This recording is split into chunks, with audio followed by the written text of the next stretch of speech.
classrooms sa buong bansa para wala ng shortage, lahat ng ating mga kabataan ay makapag-aral sa mabuting kalagayan. Nandito ang ating leader na nagbibigay proteksyon sa ating mga magsasaka. Nilalabanan ang smuggling ng bigas at iba pang mga pagkain. Nilalabanan ito dahil tayo, mga magsasakang Pilipino, ang dapat na nagpapakain sa kapwa Pilipino. Nandito ang ating leader na gumagabay sa ating buong bansa sa matuwid na daan tungo sa kaunlaran, sa kapayapaan, sa magandang bukas. Kaya salubungin po natin ng masigabong palakpakan ang ating leader, ang Pangulo ng Republika ng Pilipinas, Benigno Noynoy Aquino III. Salamat po, maupo tayo lahat. Si Maro pag nagsasalita, parang wala kapagod-pagod mo. Meron sa Amerika ang baterya, ang tawag ko yata, energizer.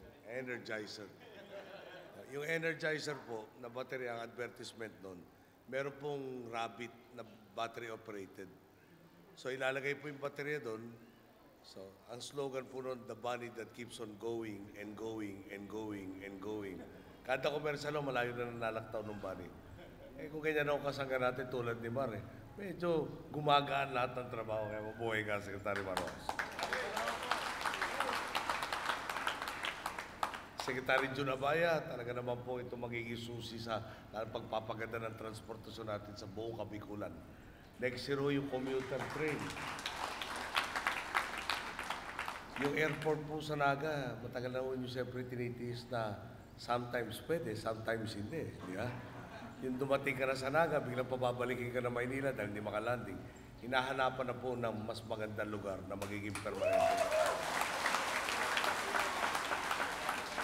Yung paano popondohan, anong gagawin, maliwanag, pinipili lang talaga yung site na talaga magiging all-weather at saka talagang makakatulong sa pagdagsa ng ating turista. Siyempre po, ating kandidato bilang gobernador, Joel Cadiz. At sa paintulot po nyo suporta, magiging susunod na kongresistang ng ating po ikalawang distrito, walang iba kundi si Abang Mamuno. At susunod na mayor, Joel Bonsol. Sinisigurado po sa inyo maputi ang kalooban. Kasi nagulat ako nila, itim. Mabait ito si Joel na ito. Ating susunod na Vice Mayor, Dico Refe. Sa Minahor naman po, si Anthony Labas Reyes. Sa Minalabak, si Eddie Suarez. Local leaders of the 2nd District of Camarines Sur, fellow workers in government, mga namomotan kong kahimanwa, marhay na hapon sa Indugos. Pangapat ko na po talumpati dito ngayon sa Camarines Sur, sa wakas tsumamba rin po. Alam po ninyo, kapag ganitong enerhiya at pagmamahal ang sumasalubong sa atin kapag binibisita ang ating mga boss, para bang nakaka-recharge po ko, kumbaga baterya ng cellphone, fully charged. Bali, wala po. Ang anumang pagod at lalo lamang ako lumalakas at ginaganahan maglingkod. Ito po ang medyo mahirap-hirap na konti. Sa mga padanggat kong Bicolano, Diyos mabalos sa kusog asin inspirasyon na itinatao nindo sa satuyang gobyerno.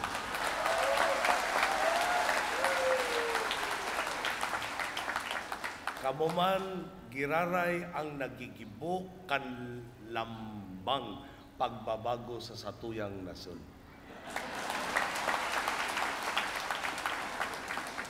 Ngayon, di ako sigurado. Mabait lang ba kayo tagad kakampi ko? Tama kaya yung sinabi kong kumpleto. Halos 3 taon na ang nakalipas na maharap na sasangandaan ang sambayanang Pilipino. Sa isang banda, ang nakasanayang landas na walang habas na korupsyon at pagwawalang bahala sa taong bayan. Sa kabilang banda naman, ang tuwid na daan kung saan may pagkakataon ang sambayanang makihakbang sa pagbabago ng lipunan. Malinaw po ang landas na piniling tahakin ng mga Pilipino. Binigyan tayo ng mandatong isulong ang matagal na nating pinapangarap na pagbabago.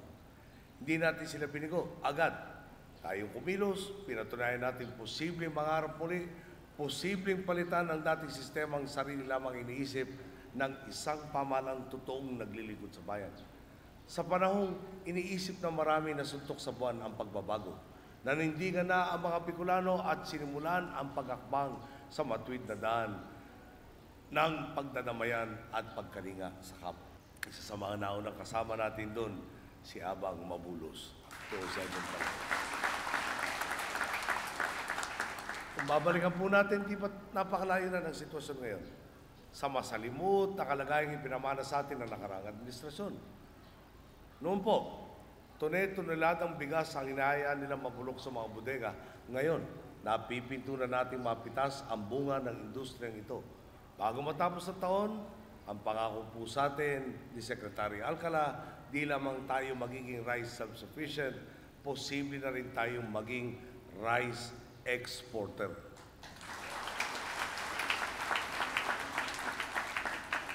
Alam niyo, sa totoo lang po, may mga ibang bansa ang nag-aangkat ng bigas. Na nung tayo sobra-sobra inaangkat natin, nagalit sa Pilipinas. Sabi nila, ang dami-dami niyong inaangkat. Imbis na magtanim kayo dyan, tumaas ng tumaas yung presyo, pati kami nadamay. Naalala ba natin? Kulang raw tayo, pinaniwala tayo lahat. 1.3 million metric tons, taon-taon, kulang tayo. So kulang tayo ng 1.3 million metric tons, ang inangkat nila 2 million metric tons. So, kulang na 1.3. Tapos kukuha ka 2 million. Parang mali yata yung calculator nila. Saan napunta? Di ba? Yung bodega. Kanina yung bodega? Hindi atin. Sino kumita? Yung may-ari ng bodega. Sino pa nakinabang? Yung daga na kumain doon sa loob ng bodega. Sino nahirapan? Magsasaka Pilipino at sambayan Pilipinas. Kung dati po, para lang masabi na walang kulang na classroom, ay pinupuwit nila mga estudyante sa tinatawag na shifting. No, ako po prep, may pang-umaga. Okay lang, normal po yan. May panghapon. Pwede rin siguro yun. Pero nung dumating sila, may pang-umaga, may panghapon, may panggabi pa. At pag minalas ka, 4 shifts. Kaya ako yung factory ho yata na 24 hours, 3 shifts. Yung estudyante, 4 shifts. Dahil wala, sabi lang, para masabi lang, wala na tayong kulang na classroom. Lahat ng estudyante meron. Times 4 ho pala yung paggamit ng classroom. Sana ho yung mga batang dumaan dyan ay hindi napigil ang kanilang paglaki dahil kulang sa tulog. Ngayon po, matutugunan na natin ang ipinamana nilang 66,800 classrooms bago matapos ang taong ito.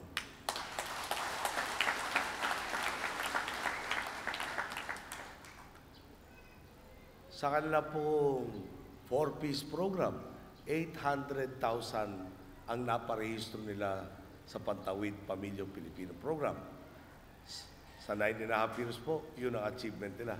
Sa loob lamang na halos 3 taon, tayo naman po, politiko, tayong lahat ito. 3.9 milyong kabayang Pilipino ang ating na po tinutulungan.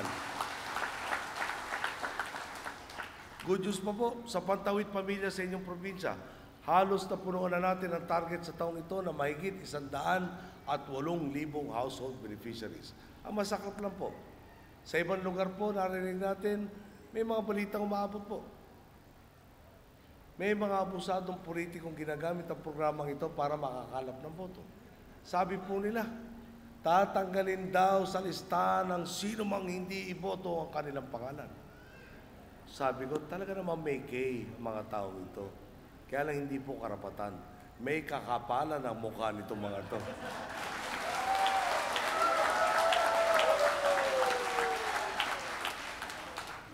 Imposible nila pong gawin yun na tanggalin kayo sa 4-piece. Dahil ang nagpapatakbo po ng programa ay ang pambansang pamahalaan.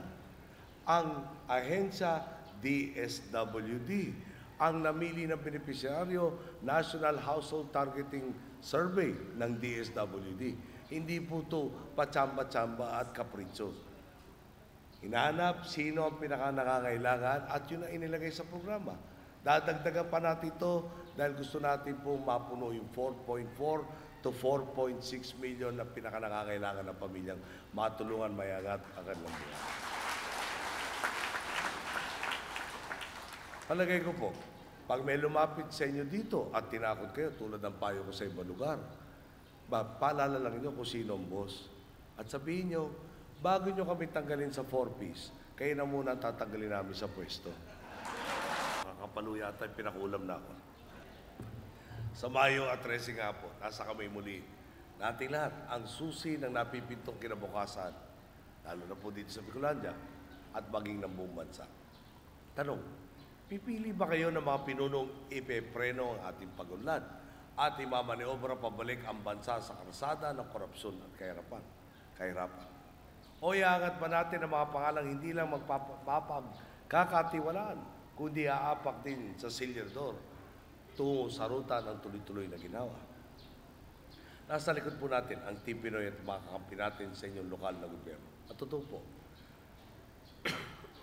kung ang puspusan natin pagtatrabaho sa pambansang pamahalaan ay hindi natutumpasan ng sipag at pagsisikap mula sa mga lokal na pinuno, mababaliwala lang ang ating mga pinaghihirapan. Kaya naman, kailangan natin ng makasanggang masisiguro sa tagumpay na isinusulong ng ating reforma. Mahusay at may integridad at lalo pa niyang itong pinatunayan na magsilbisa bilang ating Solicitor General. Ngayon, tututok naman siya sa kaunlaran ng inyong probinsya, susunod na Gobernador Joel Cadiz. Bilang kinatawanan naman ng Kalawang Distrito, siyempre si Abang Mabulo. Si Abang po, bata, pero ang kanyang karanasan, mahigit 3 dekadang paglilingkod bayan at kaliwat kanang parangal dahil sa mabuting pamamahala. Di tulad ng ibang pangalan, wala kayong may kakabit, kaya bang na kontrobersya o anomalya. Walang panlalamang sa kapwa o pang-abuso sa katungkulan. Buo po ang suporta natin kay Abang Mabulo bilang kinatawan ng Ikalawang Distrito.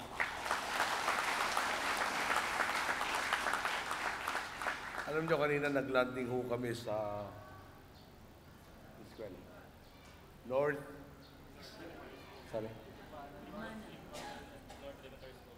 Limanan North Elementary School. Napuntahan na ho natin yan.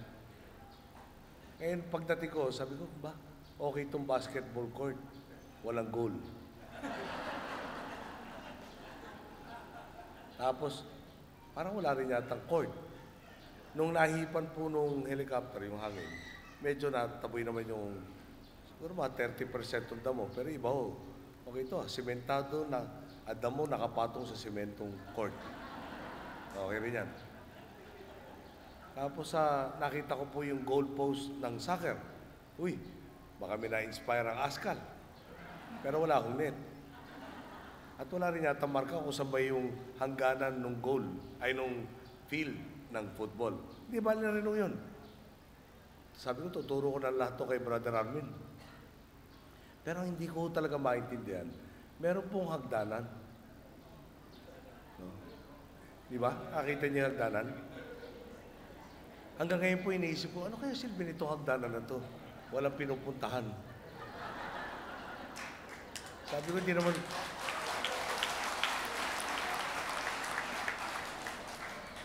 Alam ko po, elementary school yun eh. Hindi naman ho yata airborne. Sabi ko, baka mamaya niyan eh, may naglalakad dito, kunyari oh. Baka may kandidato, medyo madilim-dilim ng konti. May kumaway sa kanya, kumaway na ganyan, lakad siya ng lakad. Siguro pagdating na ika-6 na apak niya eh, babalik na siya sa lupa. Makasama, kaya ako lang naman nung binanggit yan. Laban ni Abang mabigat. Yeah? May anak na natin presidente na marami rin din ng proyekto dito. May sa isang panig naman, kasalukuyang gobernador.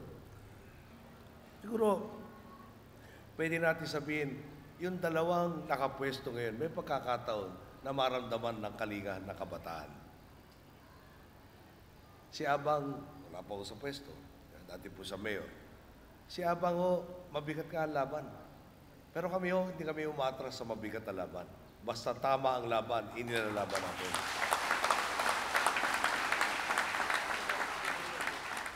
Kung palagay nyo, may nagawa akong maganda sa bayan natin to.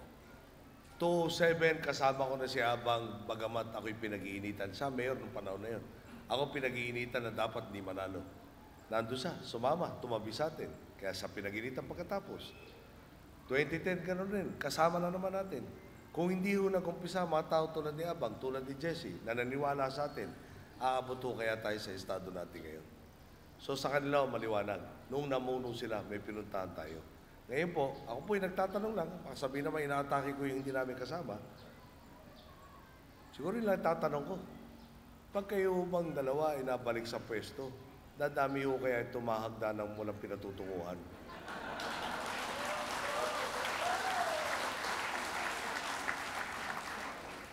Hindi ko lang ho alam. No? Baka naman ho, fan sila ng grupong Led Zeppelin. Dahil may kanta po yung Led Zeppelin, Stairway to Heaven. Pero pag lumampas ka kayo doon sa hagdanan, di ba? Lupa ho eh. Baka mawalan pananda mo yung parte ng covered ay ng basketball court, umabot kayo sa sementong natira. Hindi ho yata heaven yun. Pero, ito na lang ho. Tulungan natin si Abang. At pag dumating panahon, sinabi nyo, saan ang pagbabago? Yung hindi kaya ni Abang, sasagutin ko na po.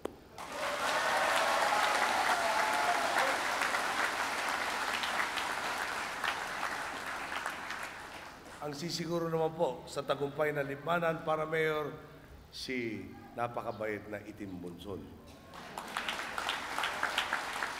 At ang kanyang vice mayor si Digo Repe. Kailangan natin sila para mapapaspas ang reforma sa inyong probinsya. Masasayang lamang po ang 30 milyong pisong pondo na inilaan natin para sa pagpapaunlad ng mga daungan sa Sabang at San Vicente kung kulang sa sigasig at suporta ang inyong mga opisyal para paunlarin ang turismo at komersyo sa inyong lalawigan. Siguro naman, hindi rin inyong gugustuhin mapurnada ang plano nating rehabilitasyon ng commuter train service mula Naga patungong Legazpi. Kung haharangin lang ito na mga pinunong gustong unahin ang sarili. Sayang naman, ang magiging benepisyo nito sa 2,200 pasahero kada araw na inaasahang makikinabang sa mas mura at maginawang biyahe. Sa kabilang banda, tiyak ang pag-unsad at tagumpay ng proyekto kung kaisa natin ang lokal na pinuno sa pagsisiguro na maayos at ligtas na operasyon nito. Hindi po nagbabago ang ating paninindigan sa Trinidad. Ang kaban ng bayan, dapat diretso ang pakinabang sa taong bayan. Ididiin ko po muli. Mahalaga ang bawat boto nyo. Sagrado ang boto ng bawat Pilipino. Alam kong mayroong mahigit 100,000 rehistradong botante ang buong Bicolandia. Kaya sa Mayo 13, ipakita at iparamdam ninyo ang inyong buong puwersa at lakas. 100,000 Bicolanong kapit-bisig na haharang sa mga nagnanais na muling buksan ang landas ng baluktot na daan. 100,000 Bicolanong buong loob na pinipiling buhatin ang mga lingkod bayan mag-ahatid ng tuwid na serbisyo sa mamamayan. 100,000 Bicolanong tutulak at hahakbang sa landas ng kaunlarang para sa lahat. Ito po yung tinuro naman sa akin ni Joel Cadiz. Dahil kayang nigaran sa lambang Pilipino man giraray, nagahali ang kusog kan pagbabago.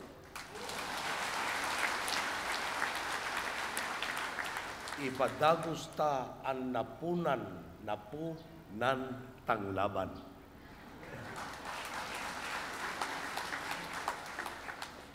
Tara na, asin isulong ta ang matanos na dalan paduman sa dakulang kauswagan digdi sa Camarines Sur asin sa bilog na nasod.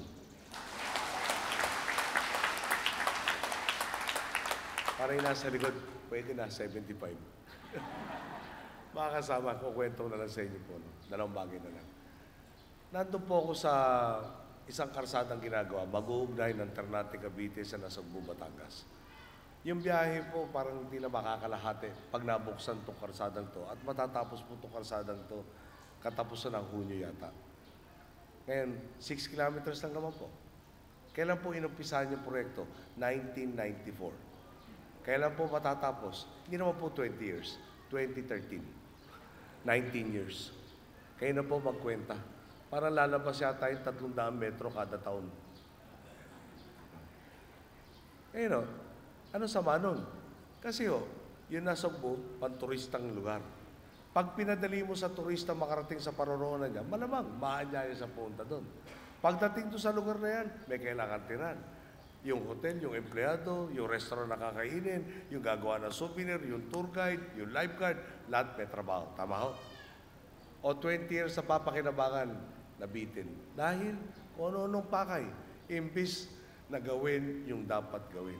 Ang laki po na ibabawa sa biyahe yung tatama rin dahil ang traffic naman yan. Napapalayo ang biyahe. Bigla lang, pwede na, ang lapit niyan. Tayo po, magkakaroon na po sa Luzon, tinatawag na T-Flex, yung pong North Luzon Expressway, magiging Tarlac, Pangasinan, La Union Expressway. Yung biyahe po mula sa amin sa Tarlac hanggang sa Rosario, La Union, baka 1 oras na lang. Kaya pag napunta kayo Maynila, nag-isip kayong Baguio, yung 4.5 oras na biyahe, baka naman maging 2 oras kalahati hanggang 3 oras na lang. Ibig sabihin, dagdag sana naman lalo ang turismo, hindi lang sa Baguio, pati La Union, etc. Magkakaroon pa ng connector, South Luzon, North Luzon Expressway. Dito naman po sa inyo, train, no? Ang isa sa pangunahing balak natin. Baka yung commuter train, ihiwalay na natin dun sa train na papuntang Bicol. Para, iba, lahat mas maservisyoan na mas maayos. Nabagit ko na po sa inyo yung airport dito. Albay we also have it. Albay. That's under construction, yeah? Under construction. Sa Daraga po, sa Albay, ginagawa na yung kailang airport para ganoon na rin po. Wala nang sometimes we can land and sometimes we cannot. Ibig sabihin po nun, yung turista na naman. Tapos di lang po yung turista. Yung ngayon turista, nakita ba? Pwede pala mag-invest dito sa Kabikulan. Madali palang puntahan dyan. Balita ko po, meron na pong IT company magtatayo dito sa Naga at marami-rami ang trabaho niya. Ba, pinadali natin ang proseso. Siyempre, dagdag ng dagdag ang oportunidad dahil ayaw natin may maiwang Pilipino. Lahat gusto natin isagad ang oportunidad. Ngayon po,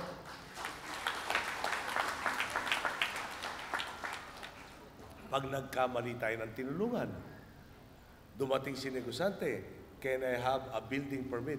Sure. After my 3rd term. No? 9 years po yun.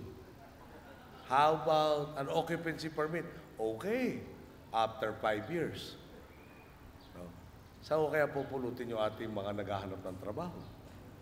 Kita mo ba natin, di ba? Konektado po yan. Pwede ako, sabi ng tatay ko sa akin ng bata ko, pwede ako magbukas ng pintuan para sa'yo. Kung mananatiling bukas yan, nasa sa'yo na yan. Ibig sabihin po nun, paparekomenda niya ako sa kaibigan niya, bigyan ng trabaho.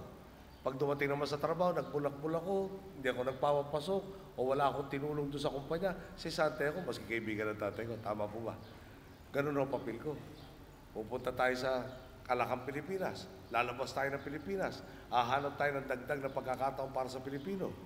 Pag nayaya natin dito, inapi-api ng ating governor o ng ating mayor, tapos ang boxing, huwag na tayong pakaligaw. Dito na po tayo sa mga tweet, sa daan na mga tweet. Nabanggit ko na po sa inyo lahat ng pangalan.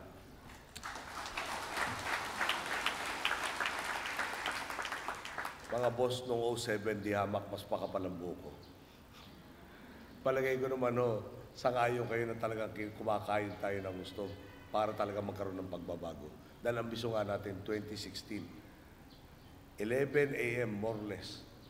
June 30, 2016. Pagbaba natin sa pwesto, lilingon ako, maski sinong Pilipino at masabi ko, ang laki na ng pagbabago ng minamahal nating bansa na nagmula sa pinagtulong-tulungan natin. So, ayos tayo sa national, ayos tayo sa local, nawala yung senador sa atin, kumontra tiyempo, paano na naman tayo dyan? Yeah. Di ba maliwanag sa mga kabilang grupo? Meron doon silang kasangga. Nangangampanya ako, wala na sinabing maganda sa akin. Naupo ko, tuloy pa rin ang kritisismo. Sila ho ba'y kasama natin sa tuwid na landas? Magbibigyan ba natin yan? Yung ibang kasama naman nila, bakit ka sasama doon sa kontrang-kontra? Habang sinasabi mong kakampi ka naman. So, ikaw ba yung tao mo lang, pula ka ba o puti? Itim o puti? Sa pula sa puti ka ba o naging pink ka na? Di ba? Dito, sasama natin sa Team Pinoy, napakaliwanag po. na talagang dumating sa panahon ng buhay nila. Mamili, sino ang amo? Taong bayan o pansariling interes? At paulit-ulit sila. No? Lahat po sila na talaga naman nagpakita ng gilas at pinakita sa ating bagamat maging mahirap yung laban, bagamat makamapahamak sila, klaro, ambos sila ay ang taong bayan. Tulad po ni Risa. Si Risa po, kung naalala nyo, di ba? Una natin nakilala, TV, talk show host. Bay, kung talk show host ka, trabaho mo, studio, aircon. Ha? Pwede ka magkomentaryo. Bawal magalit sa'yo. Pero pinili ni Risa, para kulang to. Napakaraming isyong kailangan tulungan at nanindigan siya, tumabi sa lahat ng nasa nailayan ng lipunan para maging tinig nila para ipaglaban sila. Si Risa po, parating tama ang desisyon sa lahat na labang aming pinagsamahan. Kailangan ko po sa Senado, tulungan po natin si Risa po. Si Sani Angara, naabot ako po sa Kongreso. Nakita naman po yung commercial namin, di ba? Magkapatid sa Daang Matuwid at obvious po, siya nga nakakatanda. Okay. Pero ang punto nito, first term ni Sani Angara, congressman, dumating yung point na may impeachment. Dahil umaabuso ang presidente. First termer ka congressman, gusto mo makabalik, bigla mo lalabanan ng Malacanang, delikado yan. Pero maliwanag kay Sani, no? Ang boss, taong bayan. Ang nag-alala sa kanya, taong bayan. Ang pinakakautangan loob, taong bayan. Kaya interest ng taong bayan ang dapat ipaglaban, pinanindigan po niya impeachment, sinakripisyo yung kanyang political career. Dahil klaro, ang boss namin ay kayo. Sani Angara po, dalhin natin sa atin. Yung asawa po ng pinsan ko, nandito kanina si Timmy. Pinsan ko po si Bam. Klaklaruin ko po yan. May nagtanong raw ko kasi kay Bam kung pamangkin ko siya. Napagano na ako. May nagtanong pa kung anak ko siya.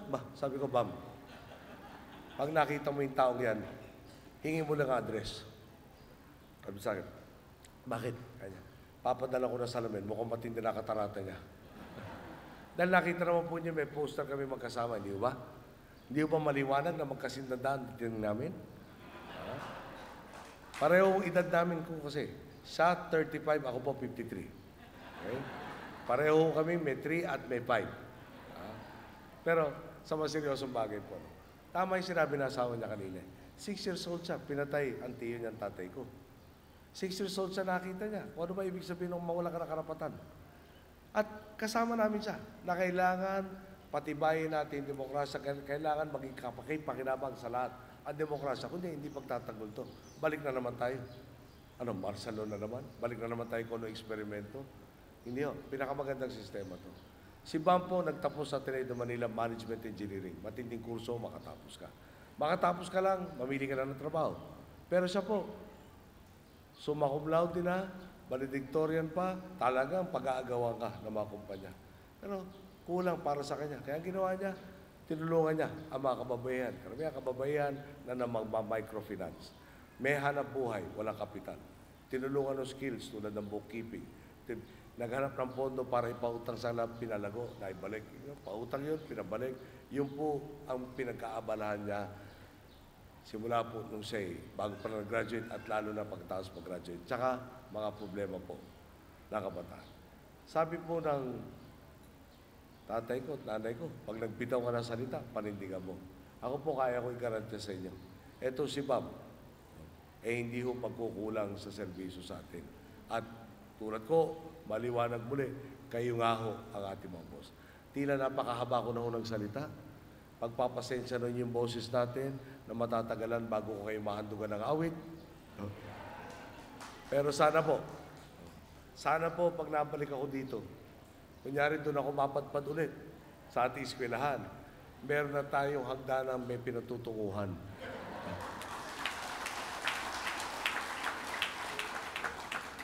Dahil po, yung tunay na mga pinunong nagmamahal sa atin ang inilagay natin sa pwesto. Alam niyo, sa totoo lang talaga, buong Pilipinas kailangan ko nakita ng ganun eh. Sementado pa ho eh, di ba? Kala ko dati, ay baka naman may building dito na earthquake o na bagyo. Ano? Kasi kung, di ba, kung pwede naman yung mobile, ililipat natin kung kailangan na may torch bearer, ganyan. Pero bakit mo papagawa sementado? No? Baka may maingganyo pa ka sa dilim na, uy, ito, paakit na tayo.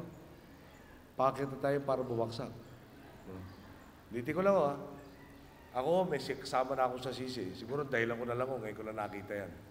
Pero iba pa ho mga nakapwesto, pakitanong na rin sa kanila, ano ba simbolo nito? Saan ba nyo kami dadalhin? Di ba? Lehitimong tanong naman yata yan. Magandang hapon po, maraming salamat sa inyo lahat.